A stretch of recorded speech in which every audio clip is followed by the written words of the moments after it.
e l'altro che mezza già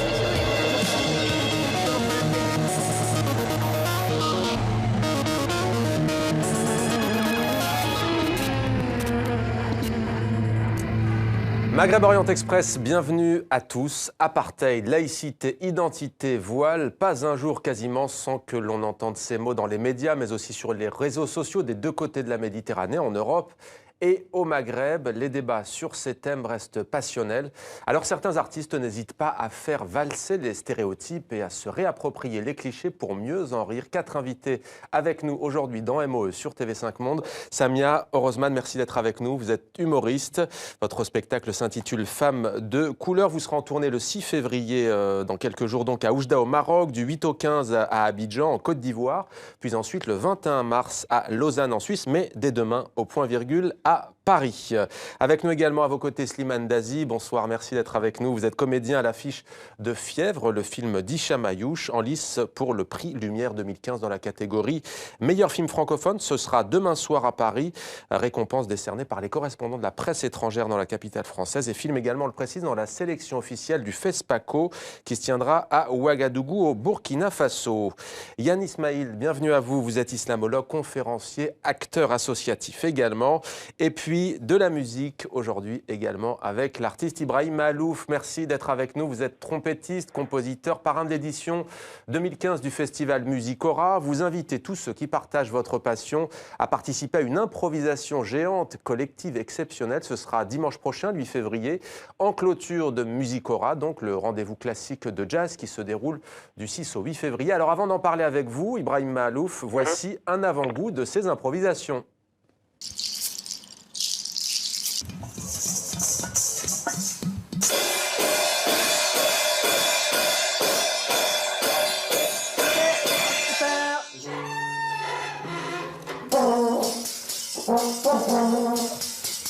Mais vous êtes sûr? Oui, oui, oui. Mais franchement, rejoignez-nous le 8 février, ce sera cool. Ciao. Non, non, ben non.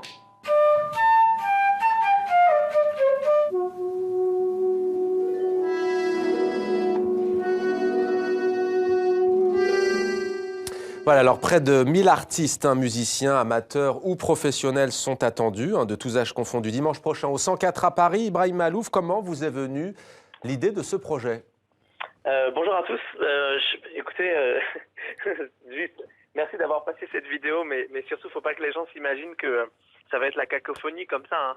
Au contraire, c'était vraiment une vidéo pour vraiment, comment dire, décomplexer les gens en fait, un peu en leur disant venez en gros avec les instruments que vous voulez, peu importe, même si c'est pas des instruments conventionnels, même si vous n'en avez pas, peu importe le niveau que vous avez, que vous soyez un grand musicien ou juste un mélomane ou juste quelqu'un qui aime bien la musique mais qui ne joue pas véritablement d'instruments de musique, vous êtes tous les bienvenus, peu importe les styles musicaux que vous jouez.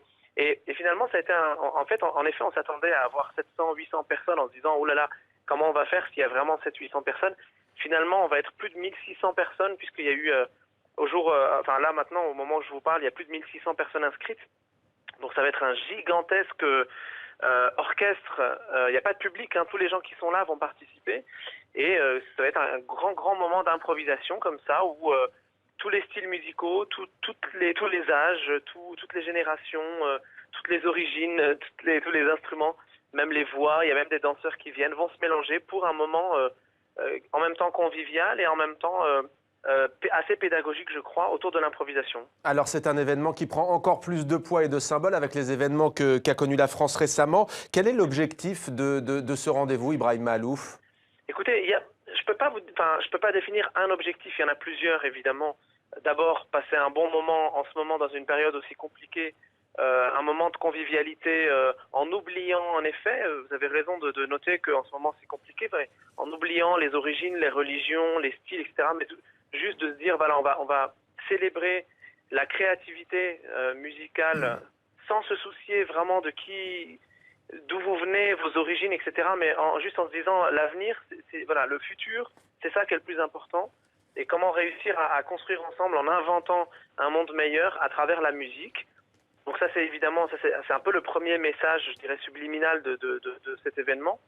Mais il y a un message pédagogique qui est important. C'est quelque chose que j'essaie de défendre depuis maintenant pas mal d'années. J'ai créé une classe d'improvisation au conservatoire, au pôle supérieur de Paris, Boulogne, pour l'improvisation, pour réintégrer l'enseignement de l'improvisation dans les études musicales classiques. Mais je crois que c'est une démarche, enfin la réintroduction de l'enseignement de l'improvisation, c'est quelque chose qui devrait être remis vraiment sur la table, surtout qu'en ce moment Merci. il y a vraiment... Voilà, il y a vraiment, pardon, je suis un peu long. Non, pas du tout. En ce moment, il y a un petit débat sur la transformation un peu de l'éducation musicale et de l'éducation en France. Je crois que c'est le moment vraiment de soutenir la réintégration de l'improvisation dans l'enseignement musical. Voilà, l'enseignement musical, c'est vrai qu'il a pris quelques coups durs ces 30 dernières années. Merci à vous, Ibrahim Mahalouf, d'avoir été avec nous.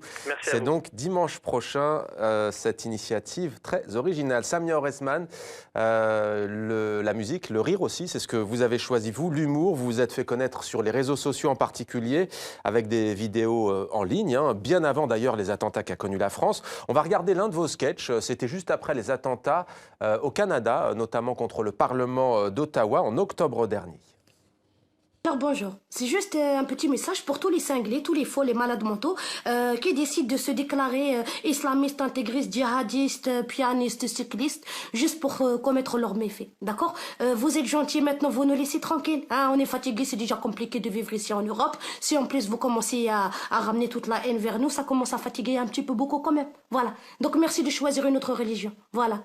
Au revoir. Merci de choisir une autre religion, Samia Oresman, ça fait sourire Slimane Dazi. Alors on rit bien entendu, mais c'est un sujet lourd, sensible. Comment est-ce que vous avez été amené à les traiter ? Dans un souci de faire changer un petit peu les choses et de faire évoluer les mentalités. En fait, dans les médias, régulièrement, il est dépeint l'image d'un musulman intégriste qui cherche toujours à tuer l'autre, qui cherche à être violent, etc., alors que c'est pas du tout ce que représente l'islam.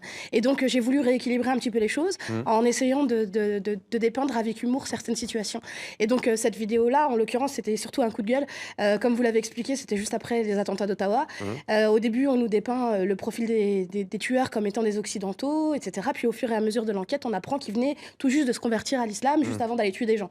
Et donc ça m'a mis hors de moi. Donc j'ai fait cette vidéo pour dire, écoutez les gars, vous êtes gentils, la prochaine fois que vous voulez choisir une religion pour aller tuer des gens, bah, vous choisissez une autre, parce que nous, on commence à s'en prendre plein la figure et ça fatigue un petit peu beaucoup quand même. Mais au fond, derrière le rire, ce que vous voulez dire, c'est qu'on entend parler de radicalisation, c'est pas le fait d'avoir épousé l'islam. Ce que vous voulez dire, c'est qu'ils auraient pu épouser une autre idéologie, peut-être il y a 30 ans, un groupe d'extrême gauche, et passer à l'acte, c'est ça aussi ? Exactement, c'est exactement ce que je cherche à dire. Moi, j'ai jamais appris cet islam-là. Pour nous, l'islam, c'est la tolérance, c'est l'ouverture, c'est l'amour de l'autre, c'est aimer son prochain. Le prophète, que la paix soit sur lui, s'est toujours comporté de la meilleure des façons. Et si on cherche à reproduire son comportement, en aucun cas, on va tuer des gens pour le venger. Ça n'a aucun sens. Et donc, du coup, je pense que c'est pour ça que les gens ont relayé la vidéo, c'est que beaucoup de musulmans se sont sentis concernés et imagés par les propos que j'ai tenus. Et beaucoup de non-musulmans avaient besoin d'entendre ce discours-là de la part de Mais ça, vous pouvez le musulmane. dire, changer de religion, parce que précisément, vous êtes humoriste et vous avez ces habits d'artiste. Parce qu'un citoyen lambda, s'il le dit, c'est beaucoup plus lourd à porter comme propos, quand bien même il le pense profondément. Exactement, mais c'est bien connu qu'on dédramatise tout par l'humour et que la seule façon finalement de déconstruire des clichés ou de décompresser des situations, c'est avec l'humour et avec le rire. Ouais. Eh bien, on va regarder un autre extrait, cette fois de votre spectacle, tiré donc de Femmes de couleur. Et là, il s'agit d'un sujet qui revient souvent dans le débat, en France, mais pas seulement, au Canada, qui a eu tout un débat sur la charte dite des valeurs. On a eu ce débat également en Belgique, c'est sur la question du port du voile chez les femmes musulmanes. Regardez. La première fois que je me suis présentée pour garder les enfants, je suis arrivée comme ça, avec mon bandana, mon col roulé, mon sourire aux lèvres, et ils m'ont embauchée. Sans se rendre compte, en fait, de ce qu'ils faisaient. Parce qu'au fur et à mesure des jours, ils ont vu que mon foulard, il changeait de couleur, mais jamais de place. Là, ils ont commencé à paniquer. Et un jour, je suis arrivée, je leur ai dit, franchement, c'est vraiment hyper sympa à vous de m'avoir accepté malgré mon voile. Ah, parce que vous portez la burqa. Chérie, casse les enfants! Pardon? Non, il n'y a pas de problème, on va vous embaucher en tant que nounou. Non, on est des gens très tolérants, très ouverts. Enfin, tant que vous n'apprenez pas à nos enfants comment devenir des kamikazes, terroristes, islamistes, il n'y a aucun problème avec ça.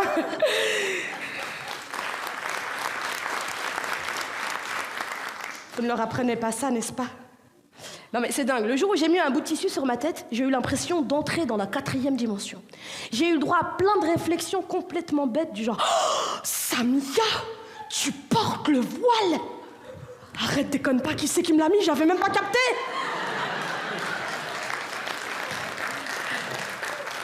Ou genre, non mais attends, mais pourquoi t'as mis ça sur ta tête? Bah je t'avoue qu'au début j'avais essayé sur les pieds, mais c'était un peu galère pour marcher. Samia Rosman, qui vous l'a mis ce voile? Non, je plaisante, mais ce qu'on vous dit souvent, c'est est-ce que ton frère t'a obligé à le porter, votre père? C'est des questions sincèrement que vous avez eues dans la vie, au quotidien? Bien sûr. Bien sûr, il y a beaucoup de gens qui se posent des questions et qui n'osent pas forcément les poser. Même des amis proches, en fait, hein, oui. vous vous rendez compte? Oui, mes parents, les premiers. Ouais. C'est quand même... J'aime bien la tête sérieuse. non, mais ça arrive. Non, mais ça arrive. Non. Pas mes parents. Mais en général, oui, c'est des questions que les gens se posent beaucoup. Et vous pensez que vous pouvez justement rire de ce sujet précisément parce que vous-même, vous portez un voile? Exactement. Bien sûr. Puisque qui mieux que moi pourrait en rire? Et c'est dommage, vous n'avez pas montré le passage où je parle de toutes ces filles qui viennent te voir avec un air désespéré et qui te disent on t'a forcé, c'est ça, tu es une femme battue. Oui, c'est ce à quoi je faisais allusion, justement, c'était la suite. Tu as raison, t'as vu mon père, mon frère et mon mari cachés derrière les buissons. Et puis elles te font, mais non, mais révolte-toi, appelle Fadela Amara. Et elles sont convaincues, ces filles-là, en fait, qu'on a été forcées. Mais comment tu veux être forcée en France à faire quelque chose? Une femme est totalement libre de faire ce qu'elle a envie de faire. On évoque parfois dans certains quartiers quand même la pression sociale aussi, qui fait que si la fille ne le porte pas, elle sera mal vue, etc. C'est le discours qui avait été véhiculé par notamment l'association de Fadela Amara. J'ai grandi dans les quartiers, j'ai grandi à Clichy-sous-Bois. C'est pas le pire quartier qu'on puisse trouver ici. Et au final, on n'a jamais eu une quelconque pression. Aujourd'hui, une femme en France ne peut pas être forcée à faire quelque chose qu'elle n'a pas envie de faire. Avec toutes les lois qu'il y a, avec tous les droits qu'on a, c'est plutôt le contraire. On force les filles à rester enfermées chez elles si elles veulent porter leur niqab. Voilà ce qui se passe. Yann Ismail, le rire, ça vaut parfois tous les discours. Vous êtes amené à intervenir sur ces sujets-là. Vous devez faire beaucoup plus attention à ce que vous dites. On imagine qu'une humoriste sur scène. Tout à fait, parce que... Alors, il est très positif, justement, de dédramatiser par le rire et de dénoncer un certain nombre de stéréotypes et de préjugés par le biais de l'art ou du rire. Mais quand on est dans l'engagement intellectuel, effectivement, surtout dans le climat actuel, il faut faire preuve de beaucoup de prudence et de pondération, notamment sur tous les sujets qui touchent à l'islam. Et il serait bon parfois d'ouvrir la voie à un dialogue beaucoup plus serein. Serein.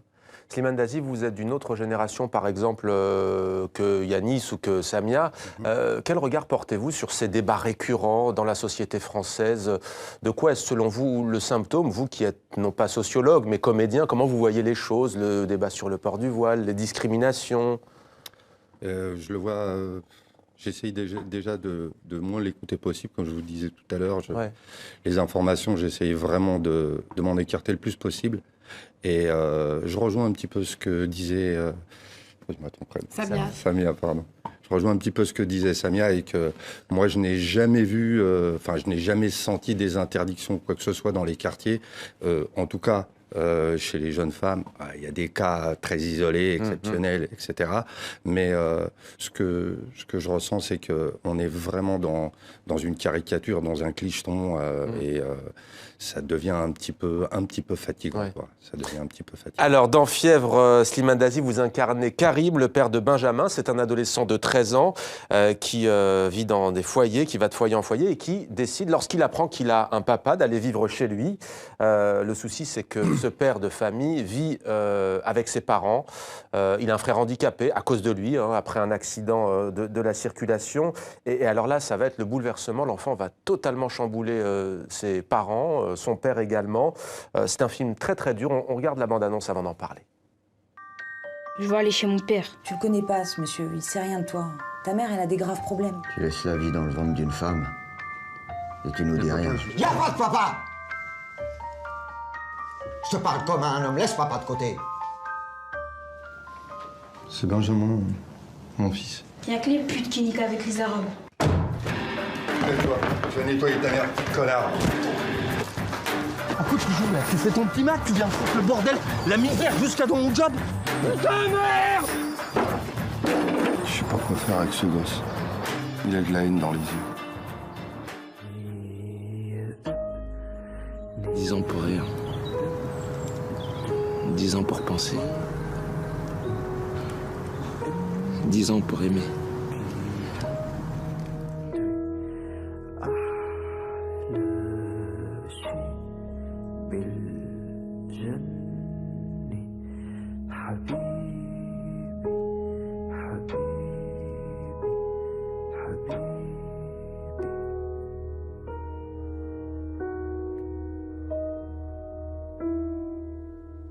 Voilà, Fièvre avec Didier Michon, donc dans le rôle de cet enfant de 13 ans, Benjamin, qui est d'ailleurs en lice pour avoir demain soir, c'est tout ce qu'on lui souhaite, le rôle de, en tout cas la meilleure révélation, meilleur espoir demain donc aux Lumières. À Paris, Slimane Dazi, c'est un film, je le disais, dont on ne sort pas indemne, on en sort secoué. Comment est-ce que vous avez abordé ce rôle? Vous en avez eu de nombreux rôles dans le cinéma français, celui-ci, il est tout de même particulier, non?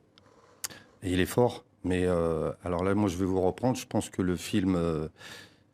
Je le cataloguerai pas comme un film dur, mais plutôt comme un film fort. Oui. Parce qu'il y a quand même des vrais messages d'espoir, des vrais messages d'amour. Il y a des moments il y a des grands moments de poésie. Et c'est pour ça qu'il ne faut pas le réduire à un film, à une œuvre dure, quoi. C'est vrai que le sujet est lourd, mais ça existe. Et puis voilà, et puis par rapport au personnage de Karim, ce personnage, ça a été un cadeau. Quand j'ai lu le scénario, je pense que j'ai reçu quand j'ai lu le scénario, que j'ai reçu ce cadeau un petit peu quelque part, parce qu'un personnage comme ça, on m'en offrira pas 4, 5 dans ma carrière. Surtout qu'elle est bien entamée maintenant. Alors il y a cette violence verbale, notamment de cet enfant. C'est ce que parfois dans une société quelle qu'elle soit, puisque le propos de ce film est au fond universel, cet enfant qui va de foyer en foyer, qui découvre qu'il a un père, cette violence au fond verbale, c'est sa manière à lui de s'exprimer, peut-être de même masquer un manque, un amour qu'il n'a pas eu. Absolument, je pense que c'est sa manière de répondre à l'amour que veulent lui donner ses parents, enfin sa famille, son père, sa grand-mère, son grand-père. Et la réponse qu'il a à cela, étant donné qu'il a vécu que dans les foyers, dans les familles d'accueil, à la DAS, avec beaucoup de problèmes, sa réponse à cela, c'est la violence. Parce que pour lui, l'amour, c'est synonyme d'abandon et de trahison. Et sa seule manière de répondre, c'est par la provocation, par cette violence verbale qui est quand même très crue, là. Alors oui, ouais. C'est très cru. Et c'est ce qui va faire... C'est quand même ce qui va faire réagir la famille. C'est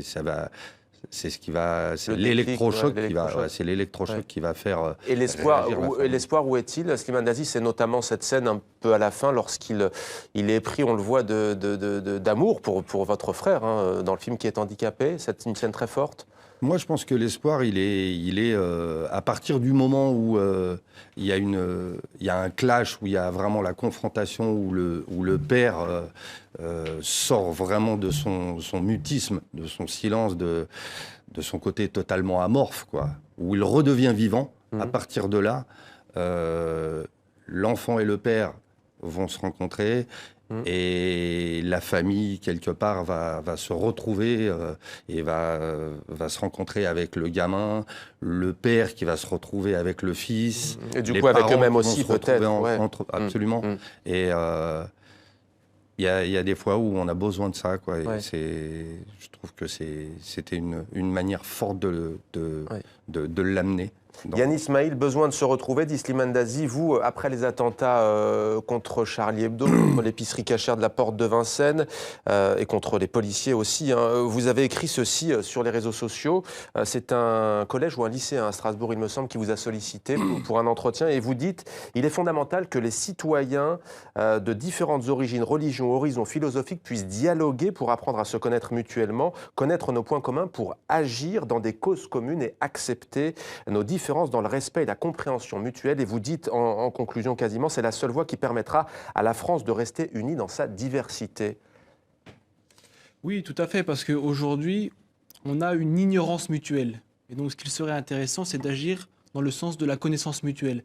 Parce que le vivre ensemble ne se décrète pas par des lois ou par des slogans, mais par une action effective pour le promouvoir. Et cela passera nécessairement par le dialogue et l'étude, c'est-à-dire étudier l'autre, et on verra que l'autre est à la fois différent et semblable, car on a une humanité partagée, on a un certain nombre de valeurs partagées, et sur cette base-là, on peut construire une société commune, mais de l'autre, on a aussi des différences qu'il faut apprendre à étudier, à connaître pour se respecter, et aussi comprendre qu'entre les individus, il y aura aussi des désaccords insolubles qu'il faut accepter, et ceci ne doit pas nous empêcher de faire société commune.